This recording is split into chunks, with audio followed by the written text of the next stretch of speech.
South ఇండియాలోనే అతి తక్కువ ధరలకి రత్నాలనందించే ఏకైక సంస్థ 6JV. ఆ రోజు సంఘటనప్పుడు ఫస్ట్ పెయిన్ వస్తున్నట్లు ఏమన్నా కంప్లైంట్ చేశారా అండి, లేకపోతే సడన్ గా పడిపోయారా? ఎట్లా అసలు? పెయిన్ వస్తుందని ఏం కంప్లైంట్ చేయలేదండి. కొంచెం ఇట్లా చేతి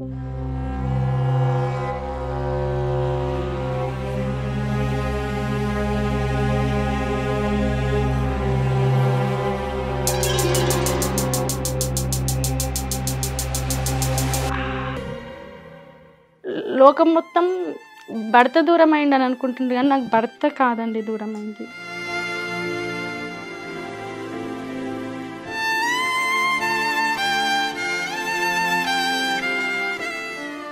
రెస్ట్లెస్ గా ఉండటమే తనకి ఫస్ట్ టైం స్ట్రోక్ రావడానికి కారణమైంది అనుకోవచ్చా అండి? ఫస్ట్ టైము స్ట్రోక్ అనేది స్ట్రోక్ కాదండి, కాదు. 2010 ఫస్ట్ అదేనండి ప్రాబ్లం అయింది.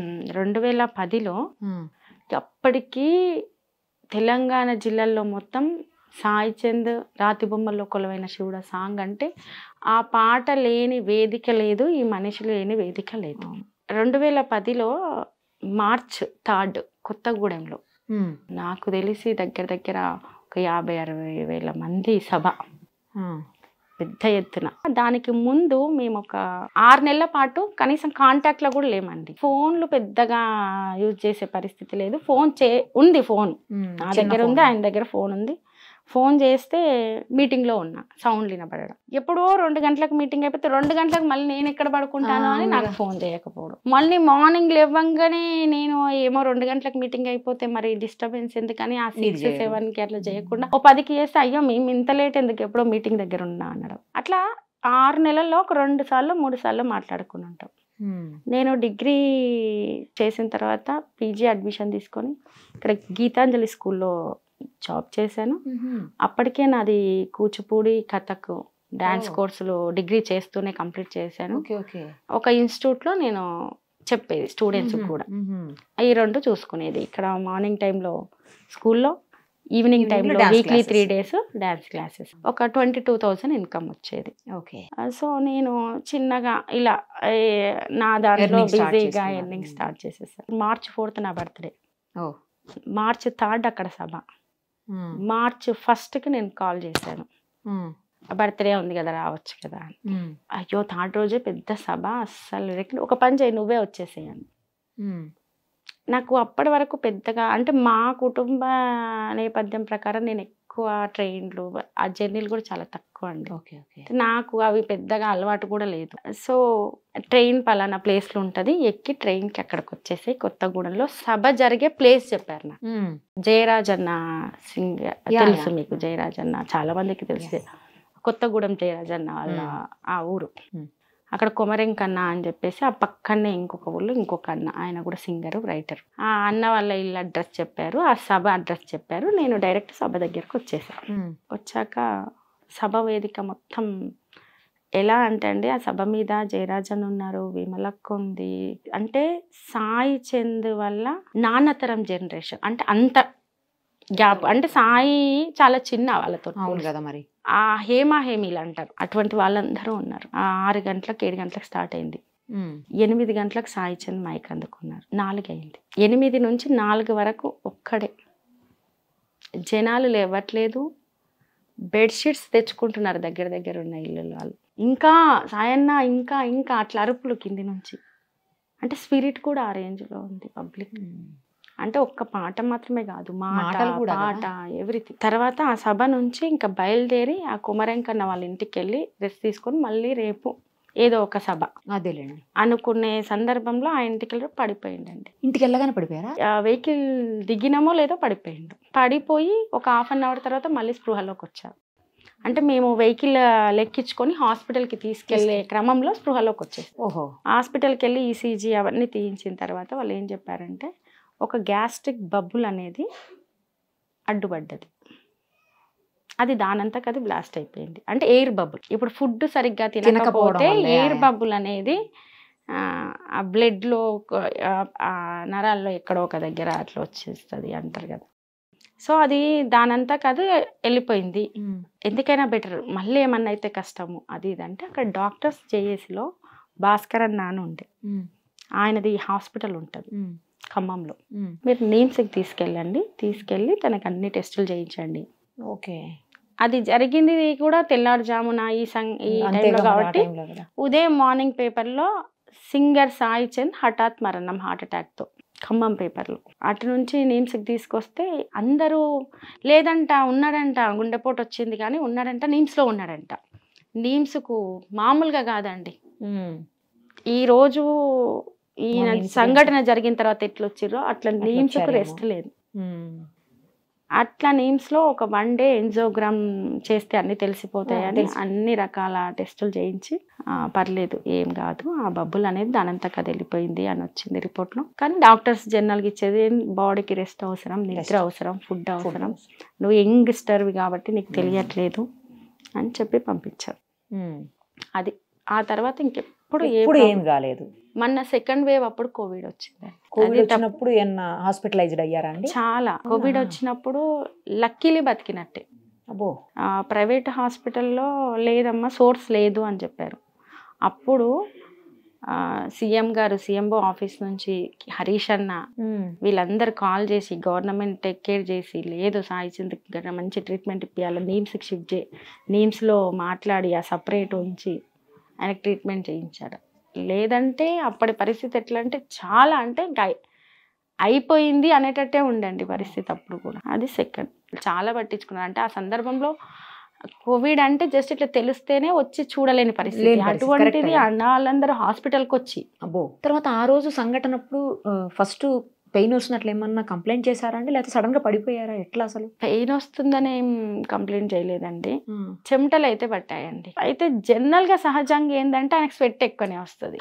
అందులోనూ వేదికల మీద పాడి మాట్లాడి మనం స్వెట్ తోటి చూసి ఉంటాం కాబట్టి ఆడికి నేను ఏంటి స్వెట్ వస్తుంది కొంచెం, అంటే మనతో పోలిస్తే కొంచెం ఎక్కువ వస్తుంది కదా, స్వెట్ వస్తుంది అంటే ఒక మాట ఏం లేదు, ఎందుకు టెన్షన్ పడుతున్నా, ఈ స్వెట్కి టెన్షన్ పడుతున్నావు అన్నారు. ఈ మాట అని నవారా మంచం వేసుకొని వాకిట్లో పడుకున్నాం. అంటే నిద్రపోలేదు, కూర్చొని మాట్లాడుతూ ఉన్నాం. హైదరాబాద్లో లేరా? హైదరాబాద్లో లేమండి. అంటే అంతకు 2 రోజులు అంత చాలా బిజీగా ఉండే లైఫ్ స్టైల్.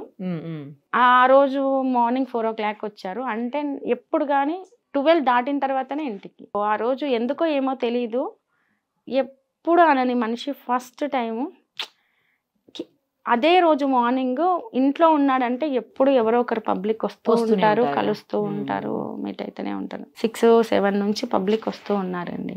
వాళ్ళని మీట్ అయ్యాడు. మాకు తెలిసిన పర్సనే కొంచెం హాస్పిటల్లో ఉండి కొంచెం ఇబ్బందిగా ఉంది అంటే ఆయన ఇంట్లో నుంచి కొంత అమౌంట్ ఇచ్చి ఇల్లు పిల్లలు జాగ్రత్త అది ఇది అని చెప్పారు. ఎందుకో ఇవి ఎప్పుడు ఉండేవే, ఇంకా 1 డే అయితే నేను చాలా బిజీ అయిపోతే ఇంకా నీకు దొరకను, మళ్ళీ అందులో ఎలక్షన్ పీరియడ్. ఒక పని చేద్దాం, ఈడ ఉంటే ఎవరో ఒకరు వస్తారు, నేను కాదనలేను, కలుస్తా, బయటకు పోదాం పిల్లల్ని తీసుకొని అంటే ఎవరన్నా బయటికి వెళ్దామంటే ఇంకేదేదో ప్లాన్లు వేస్తారు. మంచిగా చెట్లు అవి చూసి అక్కడ బాగుంటుంది. మా అమ్మమ్మ వాళ్ళ ఊరు అది. అక్కడ చిన్న ఫామ్, ఒక 2 రూములు రేకుల రూములు ఉంటాయి. అక్కడికి వెళ్దాం, మంచిగా ప్రశాంతంగా చెట్లు చూస్తూ ఉండొచ్చు, పిల్లలతోటి కొద్దిసేపు మాట్లాడుతూ వాళ్ళు ఆడుకుంటారు అని ఎగ్జాక్ట్లీ 3 గంటలకు అన్నారండి మధ్యాహ్నం.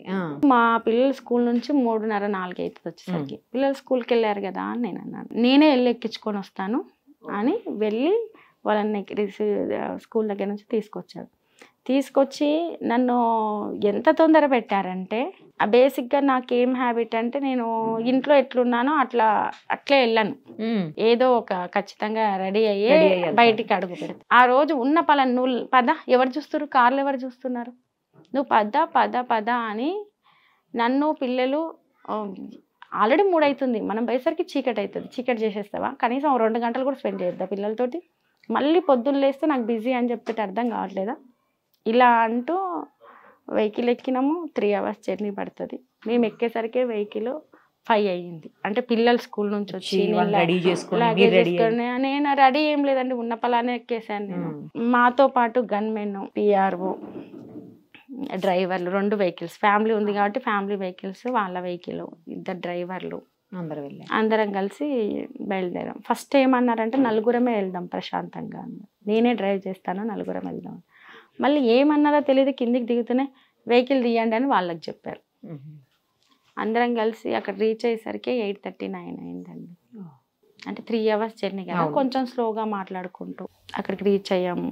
నేను ఎట్లా అంటే ఆయన ఉంటే అసలు బయట ఫుడ్ ప్రిఫర్ చేయనండి, ఎందుకంటే ఎప్పుడు 70-80% లైఫ్ బయటే, 20% కదా ఇంట్లో. కరెక్ట్ అని ఉంటే నాకు బయట ఫుడ్ ప్రిఫర్ చేయాలి. మీరే చేస్తారు? నేనే చేస్తాను. సో అక్కడ కూడా నేనే చేశాను. నవార మంచం వేసుకొని వాకిట్లో చూసుకుంటూ ఫుడ్ తింటూ అనేక విషయాలు. ఎందుకు మాట్లాడారో తెలియదు కానీ 2.5 గంటలు పుట్టినప్పటి నుంచి బిఫోర్ డే జీవితం వరకు మాట్లాడారు.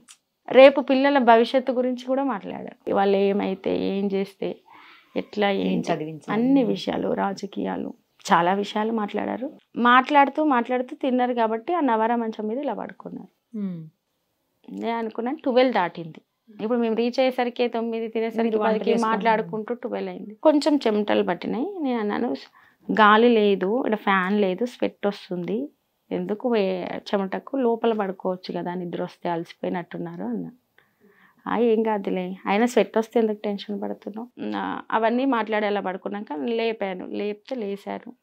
పాపను పట్టుకొని అలా తిరిగి వచ్చి పాప బాబు ఆయన లోపలికి వెళ్ళి పడుకున్నారు. 15 minutes పడుకున్నారు. నేను ఇంకా ఆ తిన్న బౌల్స్ అవన్నీ తీసి లోపల పెడుతున్నాను.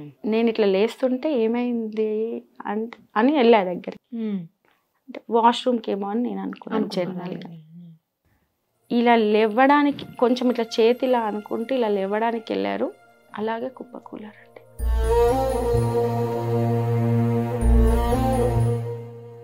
సంఘటన నాకు ఇంకా కళ్ళ ముందు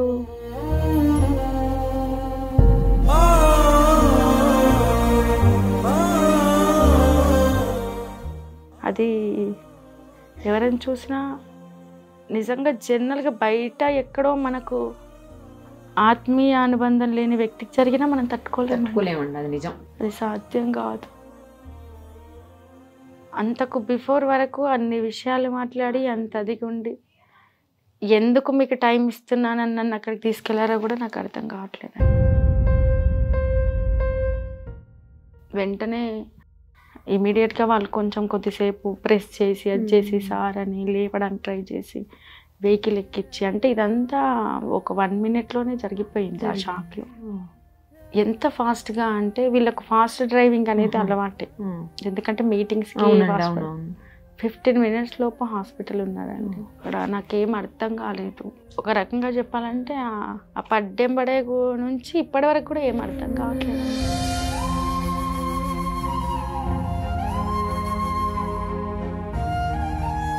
ఇప్పుడు ప్రతి ఒక్కరికి ఏం చెప్తుంటానంటే, ప్రతి ఒక్కరికి భర్తలో లోపాలు కనిపిస్తాయి, నాన్నలో కనపడవు. ఎవరి తండ్రిలో కాబట్టి కావచ్చు, అన్న తమ్ముళ్ళలో కనపడవు. ఎవరన్నా ఎవరి తమ్ముడు వాళ్ళకి. అంటే లోకంలో అందరికంటే మా ఆయన్నే గ్రేట్ అని చెప్పుకునేదాన్ని. మా ఆయన్నే అంటే మంచి వ్యక్తి, గ్రేటు.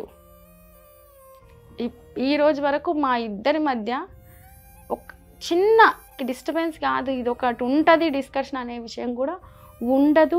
2003 నుంచి ఈ 2023 వరకు మీరు ఇంత బాగుంటారేంటి అనేవాళ్ళు తప్ప, లేదు మా వెనకాల అసలు వాళ్ళంతా అన్ని రకాలుగా డిఫరెంట్ అయినా, అంటే కుటుంబ నేపథ్యంగా ఇంత అన్యాయంగా ఉంటారు అని మాట్లాడుకునే వాళ్ళు తప్ప, ఏ రోజు మా కుటుంబం నుంచి ఒక చిన్న విషయం కూడా మా ఇద్దరి మధ్య మూడో వ్యక్తికి అంటే అది లేదు, ఉంటే తెలుసు కదా. కరెక్ట్.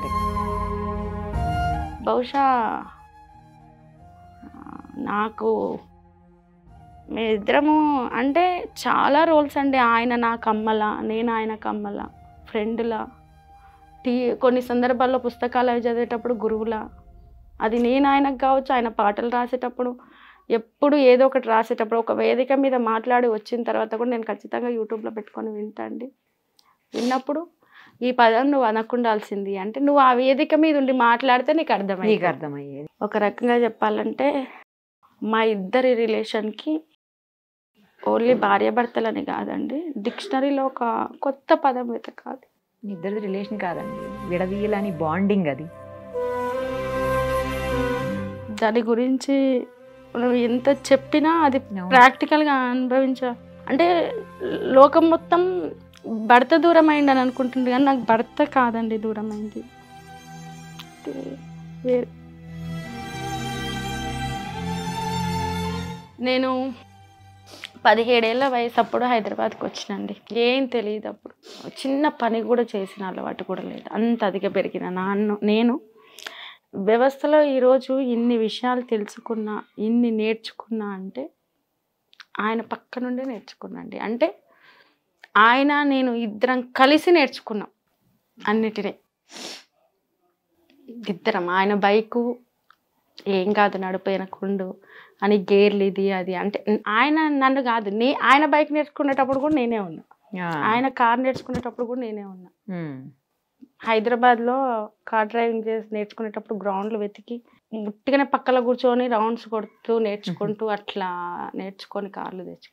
అంటే ఒక సందర్భం అని కాదండి, రామాయణ మహాభారతంలో ఎన్నో ఘట్టాలని మాట్లాడుకుంటాం కదా, అట్లా చెప్పుకుంటూ పోతే ఒక్కొక్క రోజు ఒక్కొక్క చరిత్ర, ఒక్కొక్క పుస్తకం. సామాన్యంగా ఒక కుటుంబ జీవితం మాత్రమే ఉంటే ఇవన్నీ ఉండకపోయాయి. అవునవును, బాధపడకండి రజనీ గారు, చూస్తుంటే వింటుంటే నాకే చాలా బాధగా అనిపిస్తుంది. అది నేను అర్థం చేసుకోగలుగుతాను ఆ పెయిన్ని. బట్ పిల్లలకి ఇప్పుడు మీరే కదండి, ఇంకా పిల్లలకి ధైర్యం మీరే. పిల్లల్ని భవిష్యత్తు బంగారంలాగా చేయాల్సిన అవసరం కూడా, ఆ బాధ్యత కూడా మీ మీదే ఉంది. అంతకు మించి పదవి మీ చేతుల్లో ఉంది, ఆ పదవికి న్యాయం చేయాలి. ఒక్క విషయం మాత్రం వాస్తవం అండి, ఆయన మొహమాట పడకుండానో లేకుంటే అత్యంత ఆత్మీయంగా ఉన్న కుటుంబాలు కొన్నే ఉంటాయి. అది స్టూడెంట్ దశలో ఒకరి కుటుంబం కావచ్చు, ఇంకో దశలో ఒకరి కుటుంబం, అంటే అందరితో క్లోజు, కొంతమంది మరీ దగ్గర మనసుకి. అటువంటి కుటుంబాల్లో సీఎం గారి కుటుంబం ఒకటి. ఆయనకు అత్యంత ఆత్మీయం అంటే ఆ ఇంట్లో మనిషి అండి, అంతే. అంత ప్రేమించిన మనుషులు ఉండి, ఇంత ఇది ఉండి వ్యవస్థలో ఈరోజు కాలం ఇంత భయంకరమైన పరీక్ష పెట్టడం అనేది జీర్ణించుకోలేకపోతున్నాను.